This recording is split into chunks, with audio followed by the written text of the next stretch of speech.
मोदी जी के नेतृत्व में दूसरे कार्यकाल का ये 2 वर्ष पूरा हुआ। ये 2 वर्ष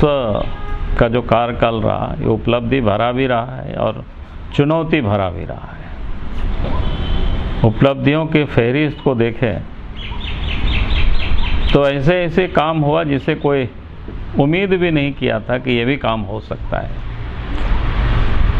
चाहे वो 370 धारा को समाप्त करने का मामला हो, चाहे जम्मू कश्मीर से 35A को समाप्त करने का मामला हो, या मुस्लिम समाज में एक बड़ी कुप्रथा थी वर्षों पुरानी 3 तलाक के, कानून बना करके उस कुप्रथा को समाप्त करने का मामला हो, फिर सदियों पुरानी जो मामला थी अयोध्या में जहाँ प्रभु श्री राम की जन्मभूमि है उसको लेकर के संघर्ष जो चल रहा था। लेकिन देश के प्रधानमंत्री मोदी जी के नेतृत्व में और सुप्रीम कोर्ट के प्रयास से बड़ा ही शांतिपूर्ण ढंग से मामला का समाधान हो गया और अब अयोध्या में प्रभु श्री राम जी की मंदिर बनना भी प्रारंभ हो गया। फिर CAA हो, नागरिकता संशोधन कानून का मामला हो, फिर किसानों के लिए कृषि बिल 3 किसानों से संबंधित 3 कृषि बिल पारित कराना हो, तो ऐसे अनेकों काम जिसे किसी ने कोई उम्मीद नहीं की थी ये भी काम हो सकता है। लेकिन देश के प्रधानमंत्री मोदी जी ने इस सारे कामों को बड़ी ही कुशलता से इसको पूरा किया। लेकिन इन 2 वर्षों के अंदर में देश के अंदर, या देश ही नहीं बल्कि पूरी धरती में जो महामारी आई कोरोना की, लेकिन इसको भी जब 2020 में इस देश में कोरोना प्रवेश किया तो देश के लोगों के साथ मिल करके देश के प्रधानमंत्री जी ने जिस प्रकार से लॉकडाउन करके 2020 में कोरोना को भी मात दिए थे और साथ ही गरीबों की भी चिंता की, किसानों की चिंता की, गरीबों की चिंता की, महिलाओं की चिंता की, गरीबों के खाते में पैसा, गरीबों को अनाज तक भिजवाए, किसानों के खाते में पैसा भेजे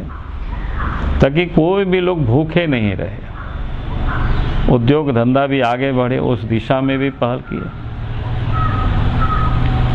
लेकिन 2021 में जब दूसरी लहर आई तो थोड़ा इससे देश को काफ़ी विचलित भी किया और काफ़ी संकट भी बड़ी थी और उस कारण से बहुत सारे लोग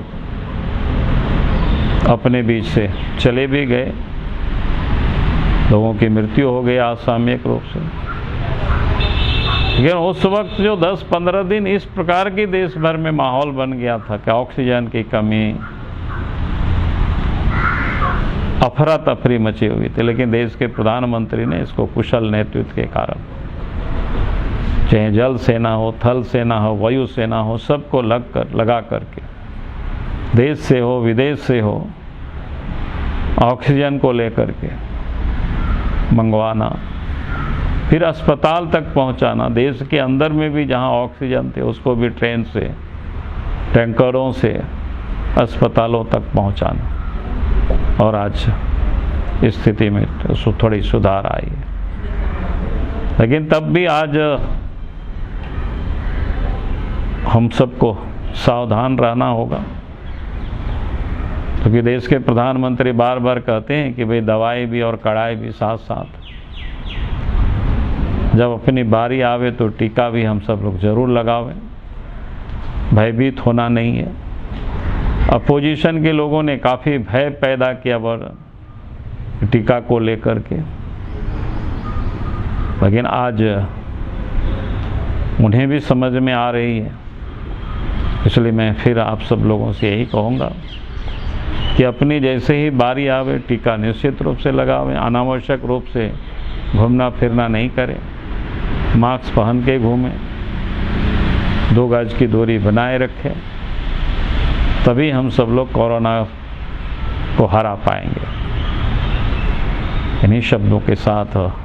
बहुत बहुत धन्यवाद। कितना